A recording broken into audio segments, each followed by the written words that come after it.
எங்களை கடந்து சென்று விட முடியாது கேரள மக்கள். கேரளாவில் வீட்டுக்கு ஒருவர் கம்யூனிஸ்டுகள் இருக்கிறார்கள். எந்த நிலையிலும் தோற்கிற போதும் நாங்கள் வெற்றி பெறுகிற போதும் பொருளை பங்கேற்காத கட்சி பிஜேபி. அக்கௌண்ட் இல்லை, நாட்டையே பிடிச்சிட்டாங்க. எனவே இது ஒரு எச்சரிக்கை மணி தான். நீங்க ஒரு பிம்பம், தவறான பிம்பம் கட்டமைக்கப்படுகிறது. இடதுசாரிகள் தோற்று விட்டதாக அல்ல, சில இடங்கள் குறைந்திருக்கிறது. தேர்தல் முறையில், இன்றுள்ள தேர்தல் முறையில் ஒரு இடம் குறைந்தாலும் தோல்விதான். இந்த தோல்வியை ஒப்புக்கொள்கிறோம், அதை நாங்கள் சரி செய்வோம். ஆனால் 49% மக்கள் எங்களுக்கு வாக்களித்திருக்கிறார்கள். இடதுசாரிகளுக்கு 51% தான் அந்த பக்கம் சென்றிருக்கிறது. எனவே சென்று விட முடியாது கேரள மக்கள். கேரளாவில் வீட்டுக்கு ஒருவர் கம்யூனிஸ்டுகள் இருக்கிறார்கள். எந்த நிலையிலும் தோற்கிற போதும் நாங்கள் வெற்றி பெறுகிற போதும். கேரளா ஒரு இடது மண். அங்கிருந்து பெற வேண்டியதும் கற்க வேண்டியதும் ஏராளமாக இருக்கிறது. ஜனநாயகத்தில் வெற்றி தோல்வி மிக இயல்பு. ஆனால் பிஜேபி வெற்றி பெற்றால் பேர் ஆபத்து, ஜனநாயகத்திற்கு ஆபத்து. எனவேதான் அதை நாங்கள் எதிர்க்கிறோம்.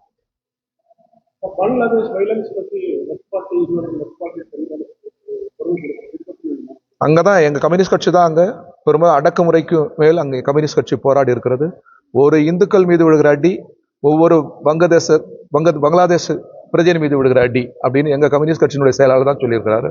உலகத்தில் எங்கே இருக்கிற கம்யூனிஸ்ட் கட்சியும் அங்க இருக்கிற சிறுபான்மையின் பக்கம் தான் நிற்கும். பங்களாதேசத்தில் சிறுபான்மை இந்துக்கள் என்றால் அவர்களை காக்க வேண்டிய முழு பொறுப்பு அரசுக்கு உண்டு, கம்யூனிஸ்ட் கட்சிக்கு உண்டு, அங்க இருக்கிற ஜனநாயக சக்திக்கு உண்டு. நாங்கள் அவர்கள் பக்கம்தான். எங்கே சிறுபான்மை மக்கள் பாதிக்கப்பட்டாலும் நாங்கள் அவர்கள் பக்கம்தான். பங்களாதேஷில் இந்துக்கள் சிறுபான்மை அவர்கள் பாதிக்கப்பட்டால் அவர்கள் பக்கம்தான் நாங்கள் அவர்களுக்கு ஆதரவாக இருப்போம். எதன் பொருட்டும் மனிதர்கள் மீது அடக்குமுறைகள் கூடாது, படுகொலைகள் கூடாது. ஆனால் அதை கொண்டு இங்கே ஒரு பதற்றத்தை உருவாக்கி இங்க இருக்கிற சிறுபான்மை மக்களுக்கு நெருக்கடியை தருகிற RSS பிஜேபி கருத்தியலை நாங்கள் நிராகரிக்கிறோம். நண்பர்கள், பத்திரிகையாளர்கள் அனைவருக்கும் இந்திய கம்யூனிஸ்ட் கட்சியின் தமிழ்நாடு மாநில குழுவின் சார்பில் வணக்கம். என்னுடன் உங்களை இந்த பகுதியின் சட்டமன்ற உறுப்பினர் தோழர் ராமச்சந்திரன் அவர்களும், மாநில துணை செயலாளர் தோழர் திருப்பூர் ரவி, அதே போன்று செயற்குழு உறுப்பினர்கள் தோழர் ராமசாமி, டாக்டர் ரவீந்திரநாத் ஆகிய அனைவரும் உங்களை சந்திப்பதில் மகிழ்ச்சி அடைகிறோம். அனைவரின் சார்பிலும் உங்களுக்கு வணக்கம். தென் அமெரிக்காவின் ஒரு சிறிய நாடான வெனிசுலா மீது அமெரிக்கா அறிவிக்கப்படாத ஒரு போரை தொடுத்து அந்த நாட்டின் அதிபரை, அவரது துணைவியாரை கைது செய்ததை இந்திய கம்யூனிஸ்ட் கட்சி மிக வன்மையாக கண்டிக்கிறது. ஒரு நாட்டின் இறையாண்மையை, ஒரு நாட்டின் சுதந்திரத்தை இப்படி உலகத்தில் அப்பட்டமாக மீறிய நாடு வேறேதும் இல்லை. ஐக்கிய நாடுகள் சபை கண்டித்திருக்கிறது. உலகத்தின் பல நாடுகளும் இதை கண்டித்திருக்கிறது. உலகத்தின் மிகப்பெரிய ஜனநாயக நாடு ஏன் கண்டிக்கவில்லை? நாட்டின் பிரதமர் ஏன் வாய் திறக்கவில்லை? உள்துறை அமைச்சர் ஏன் வாய் திறக்கவில்லை? உலகத்திற்கே பஞ்சசீல கொள்கையை வகுத்தவர்கள் நாம். ஜவஹர்லால் நேரு அந்த பஞ்சசீல கொள்கையை வகுத்தார். அத்தகைய ஒரு நாடு ஏன் வாய் திறக்கவில்லை? பிரதமரும் அயல் உறவுத்துறை அமைச்சரும் வாய் திறந்து வெனிசுலாவுக்கு ஆதரவு கருத்தை தெரிவிக்க வேண்டும் என்று நாங்கள் கேட்டுக்கொள்கிறோம். வருகிற 6ஆம் தேதி சென்னையை சுற்றியுள்ள கம்யூனிஸ்ட் கட்சியினுடைய மாவட்ட குழுக்கள் இணைந்து அமெரிக்க தூதரகத்தை முற்றுகையிடுகிற போராட்டத்தை நாங்கள் நடத்திருக்கிறோம்.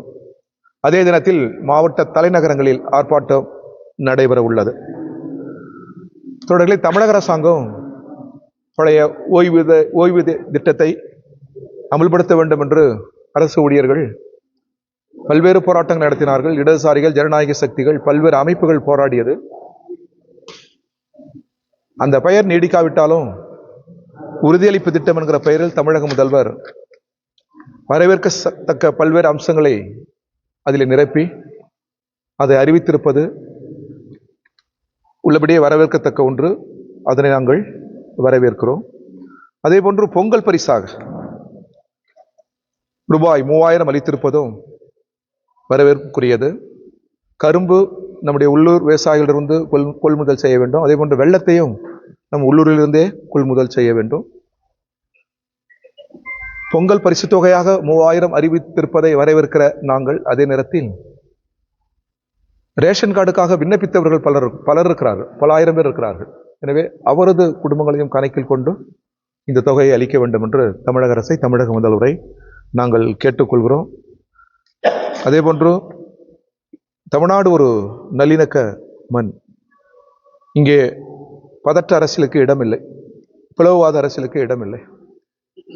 திருப்பரங்குன்றத்தில் உருவாக்க நினைத்த அதே பதற்றத்தை சுசீந்திரத்திலும் உருவாக்க முயற்சி செய்திருக்கிறார்கள். அங்கே சவக்காருக்கு வேலை இல்லை. அங்கே வீர சவக்கார் வாழ்க என்று சொல்லி இசை திருப்புகிறார்கள். அவர்களுடைய அரசியலை தமிழக மக்கள் நன்றாக புரிந்திருக்கிறார்கள். எத்தகைய சூழலிலும் தமிழ் மண்ணில் புலவுவாத கருத்துக்களுக்கு இடமில்லை, பதற்ற அரசியலுக்கு இடமில்லை, மத அடிப்படைவாத கருத்துக்களுக்கு அரசியலுக்கு இங்கே இடமில்லை என்பதை வருகிற சட்டமன்ற தேர்தலில் மக்கள் நிரூபிப்பார்கள். திமுக தலைமையிலான எங்கள் கூட்டணி மகத்தான வெற்றி பெறும். திமுக தலைமையிலான கூட்டணி வலுவாக இருப்பது மட்டுமல்ல, தமிழக அரசின் நலத்திட்டங்கள் மக்களிடம் வரவேற்பை பெற்றிருக்கிறது. அதைவிட தமிழ் மக்களினுடைய அந்த ஒற்றுமை உணர்வு, தமிழ்நாட்டில் பிளவுவாதங்கள் கூடாது என்ற ஒற்றுமை உணர்வு எங்களுக்கு பலமாக இருக்கிறது. எனவே நாங்கள் வெல்லுவோம். சமீபமாக பிஜேபி ஒன்றிய அமைச்சர்கள், பிஜேபி தலைவர்கள் தமிழ்நாடு எங்கும் இல்லாத கடனை பெற்றுவிட்டது போலவும், இந்தியாவில் வேறெங்கும் இல்லாமல் இங்கே போதை பழக்கம் புழக்கத்தில் இருப்பது போலவும், எனவே எல்லா வகையிலும் தமிழக அரசு தோற்றுவிட்டது போன்ற ஒரு தப்பான பிம்பத்தை கட்டமைக்கிறார்கள். இதை நாங்கள் நிராகரிக்கிறோம், கண்டிக்கிறோம். இந்தியாவில் போதை பழக்கங்கள், போதைப் பொருள் எங்கிருந்து வருகிறது? வட மாநிலங்களில் தான் வருகிறது. ஒரு ஆய்வறிக்கையை தேசிய மாதிரி ஆய்வறிக்கை போல் ஒரு ஆய்வறிக்கையை நாடாளுமன்றத்தில் சமர்ப்பிக்க வேண்டும். வட மாநிலங்கள் தான் அதிகமாக போதை பழக்கங்கள் பழக்கத்தில் இருக்கிறது. எனவே ஒன்றிய அரசு அதற்கு கூடுதலான முயற்சிகளை மேற்கொள்ள வேண்டும். எங்களை பொறுத்தவரை போதை பழக்கம் கூடாது, இந்தியா முழுவதும் போதை பழக்கங்கள் இல்லாத ஒரு தேசத்தை உருவாக்க வேண்டும் என்பதுதான் எங்கள் கொள்கை. ஆனால் இதில் முழு பொறுப்பு ஒன்றிய அரசுக்கு இருக்கிறது. ஒன்றிய அரசு தொடர்ந்து பொய் பிம்பங்களை கட்டமைத்துக் கொண்டே இருக்கிறது. குறிப்பாக கடன், வளர்முக நாடுகளில் அதிகமாக கடன் பெற்றிருக்கிற நாடு இந்தியா. கடனை திருப்பி கட்ட முடியாமல் மேலும் மேலும் வட்டிக்கு உள்ளாகி திணறுகிற நாடுகள் பட்டியலிலும் இந்தியா தான் இருக்கிறது. எனவே அதை மூடி மறைத்துவிட்டு தமிழக அரசு பெற்றிருக்கிற கடன்கள் ஒன்றிய அரசு தந்த நெருக்கடியால் பெறப்பட்டது. நமக்கு தர வேண்டிய நிதி தரவில்லை. எனவே திட்டங்கள் அமுலாக வேண்டும், அது கிடப்பில் போடக்கூடாது என்கிற எண்ணத்தில் கடன் பெறப்பட்டிருக்கிறது. அந்த கடனை தமிழக அரசு அடைக்கும். அந்த கடனை அடைப்பதற்குமே தார்மீகமாக சட்டப்படி ஒன்றிய அரசு உதவிகள் செய்ய வேண்டும். தமிழ்நாட்டுக்குரிய நிதியை அது தமிழக மக்களுக்கு அளிக்க வேண்டும் என்று நான் கேட்டுக்கொள்கிறேன். நவம்பர் 7 வருகிற 5ஆம் தேதி ரயில்வே துறையில் பணியிடங்களை நிரப்ப வேண்டும். அதிலும் தமிழ்நாட்டில் தமிழகத்தைச் சேர்ந்த இளைஞர்களுக்கு வேலைவாய்ப்பு அளிக்க வேண்டும் என்று AIYF, அனைத்து இந்திய இளைஞர் பெருமன்றம் ரயில் மறியல் போராட்டத்தை நடத்துகிறது. நாங்கள் அதை வரவேற்கிறோம், ஆதரிக்கிறோம். அதேபோன்று பிப்ரவரி 7 தமிழக முதல்வர் கலந்து கொள்கிற ஒரு அரசியல் எழுச்சி மாநாடு ஒன்றை சென்னையில் நாங்கள் நடத்திருக்கிறோம். தோழமை கட்சிகளிலும் அதில் கலந்து கொள்ள இருக்கிறார்கள். மாநாட்டினுடைய பொருள் மத நல்லிணக்கம் காப்போம், தமிழக உரிமையை மீட்போம் என்கிற ஒரு பிரம்மாண்டமான அரசியல் மாநாட்டுக்கு நாங்கள் திட்டமிட்டிருக்கிறோம். அதில் பல்லாயிரக்கணக்கான நாடு முழுவதும் தோழர்கள் அதிலே பங்கேற்க இருக்கிறார்கள். ஓகே, வேற நீங்க எதனா இருந்தா கேளுங்க. சார், சென்னை நந்தனத்துல 8ஆம் தேதி ஒரு புத்தக காட்சி வந்து தொடங்குறாங்க. அதுல அவர் அவமதிக்கிற மாதிரி ஒரு புத்தகம் வந்து இடம்பெற போகுது அப்படின்னு சொல்லி உள்துறைக்கு வந்து பாஜக கடிதம். தமிழ்நாட்டில் இருக்கிற யாரும் எந்த இயக்கத்தை சேர்ந்தவர்களும் தமிழ் மண்ணில், தமிழ் மரபுகளில், தமிழ் பண்புக்கூறுகளில் வளர்ந்தவர்கள் யாரும் நீதிபதிகளை அவமதிப்பதில்லை, நீதிமன்றங்களை அவமதிப்பதில்லை. ஆனால் நீதிமன்றங்களும் நீதியும் கூட மக்களுக்கு மேல் அல்ல. மக்களுக்கானதான் நீதி, மக்களுக்கானதான் நீதிமன்றம். நீதி வழிவிடக்கூடாது என்றுதான் நாங்கள் வலியுறுத்துகிறோம். திருப்பரங்குன்றத்தில் நீதிபதி அளித்த தீர்ப்பு என்பது அரசியல் சாசனத்துக்கு புறம்பானது, நீதிமன்ற அறங்களுக்கே புறம்பானது. ஒரு நீதிபதியே மத சாய்வில் தீர்ப்பளித்த போதும் தமிழக முதல்வர் மிக நிதானமாக நடந்து கொண்டு பதற்றம் ஏற்படாமல் நிர்வாகத்தை நடத்தினார். எல்லாவற்றுக்கும் மேலாக எத்தகைய பதற்ற அரசியலுக்கும் மதுரை மண் இடம் தராது என்கிற சரியான பாடத்தை புகட்டி இருக்கிறார்கள். இதான் தமிழ், இதான் தமிழ் மண். ஏற்கனவே புதிய ஓய்வு அதே மாதிரி பழைய ஓய்வு மத்திய அரசினுடைய ஒரு ஓய்வு இப்போ உறுதியளிப்பு ஓய்வு அறிவிக்கிறாங்க. இதை வந்து சிலர் வந்து இப்போ வரவேற்றா கூட அரசு பணியாளர்கள் சங்கம்லாம் வந்து இது வந்து இந்த தேர்தல் காலத்துக்கு மட்டும்தான் இது பயன்படும் அப்படிங்கிற மாதிரியான ஒரு இல்லை, இது வாழ்நாள் முழுதும் பயன்பட வேண்டும். ஓய்வு ஊதியம் என்பது கனவு, நீண்ட நெடுநாள் உழைத்த உழைப்பின் தொகுப்பது. எனவே எத்தகைய ஒரு நாகரிக அரசும் அந்த ஓய்வு பெறுகிறவர்களை பாதுகாக்க வேண்டியது சட்டபூர்வமான கடமை, தார்மீக கடமை. அந்த வகையில் ஓய்வூதியம் என்பது சாதாரணமானதல்ல. எனவே இதில் இருக்கிற குறைகள் ஏதாவது இருக்குமேயானால் அது சம்பந்தமான தொழிற்சங்கங்களை அழைத்து, பிரதிநிதிகளை அழைத்து பேசி அதையும் நிவர்த்தி செய்ய வேண்டும் என்பதுதான் எங்கள் கட்சியினுடைய நிலை.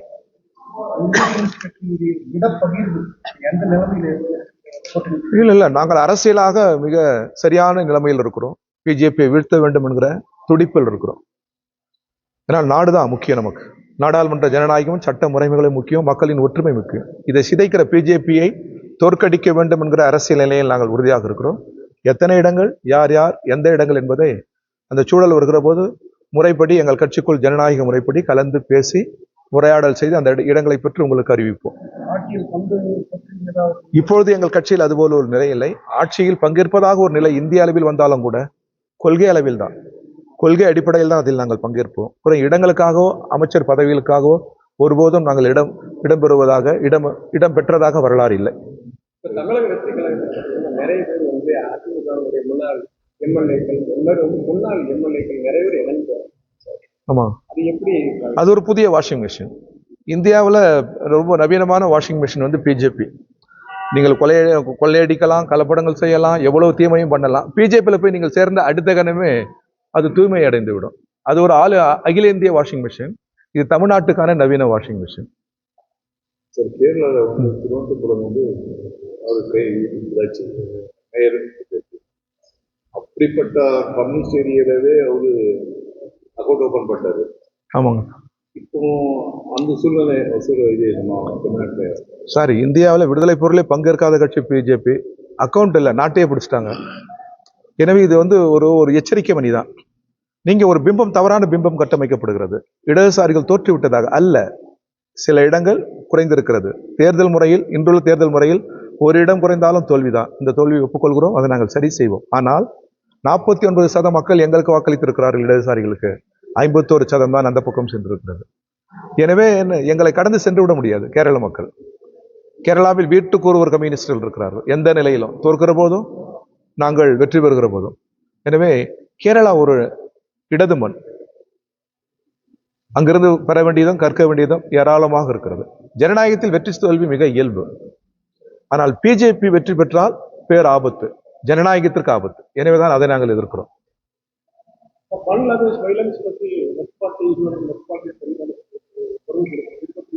அங்கதான் எங்க கம்யூனிஸ்ட் கட்சி தான் அங்க பெரும்பாலும் அடக்குமுறைக்கு மேல் அங்கே கம்யூனிஸ்ட் கட்சி போராடி இருக்கிறது.